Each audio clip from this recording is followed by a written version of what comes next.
Assalamualaikum warahmatullahi wabarakatuh. Perkenalkan, nama saya Anela Herunisa, biasa dipanggil Anela, dokter muda bagian ilmu kesehatan anak RSUD Arifin Ahmad, Fakultas Kedokteran Universitas Riau. Nah, kali ini saya akan membahas salah satu penyakit jantung bawaan yang sering kita temui, yaitu patent ductus arteriosus. Nah, pasti pada bertanya-tanya kan, apa itu patent ductus arteriosus? Berbahaya atau tidak ya? Yuk kita bahas. Nah, pertama dari namanya sendiri, patent ductus arteriosus. Patent itu artinya open atau terbuka, berarti ada sesuatu yang terbuka. Nah, kalau ductus arteriosus itu adalah pembuluh darah yang menghubungkan aorta dan arteri pulmonalis.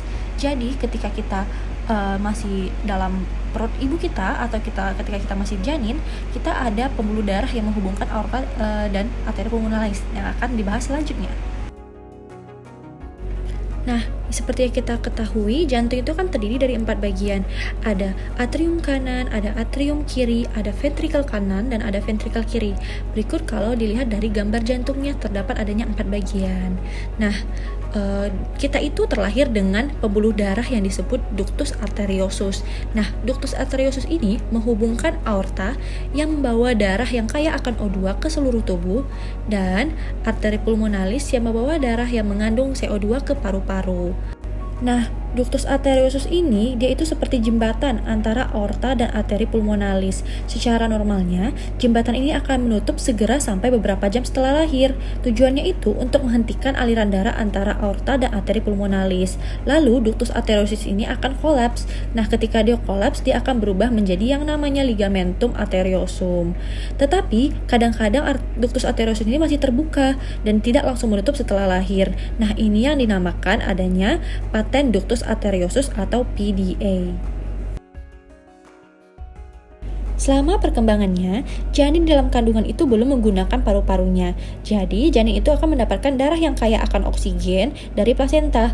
Nah, darah ini akan masuk ke atrium kanan, dan sebagian besar darah ini akan melewati foramen ovale yang merupakan lubang antar atrium, dan sebagian besarnya lagi akan dipompa melalui ventrikel kanan yang akan dialirkan ke arteri pulmonalis. Dari arteri pulmonalis akan dialirkan ke aorta melalui ductus arteriosus. Ingat, kenapa melalui ductus arteriosus? Dikarenakan janin tadi belum menggunakan paru-parunya.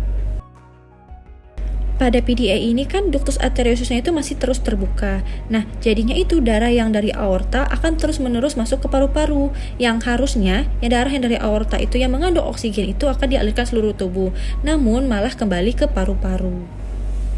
Pada PDA yang kecil, biasanya itu akan terlihat pada USG jantung, karena pada PDA kecil ini tidak menunjukkan gejala apapun. Nah, kalau pada PDA yang besar, biasanya pasien ini akan mengeluhkan mudah lelah, sesak nafas, rentan terkena radang paru-paru, hingga pneumonia.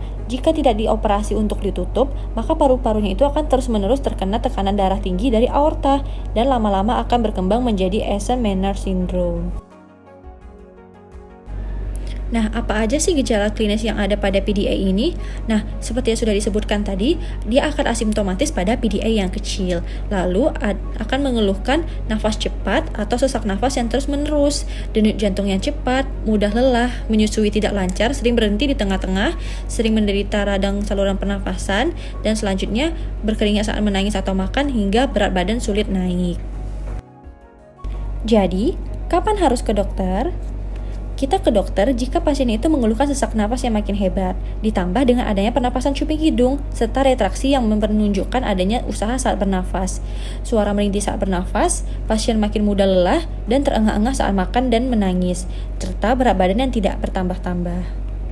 Selanjutnya, dokter akan melakukan pemeriksaan fisik hingga pemeriksaan penunjang untuk melihat kondisi dari PDA-nya, serta akan memberikan tata laksana sesuai dengan keahliannya. Terima kasih, semoga bermanfaat.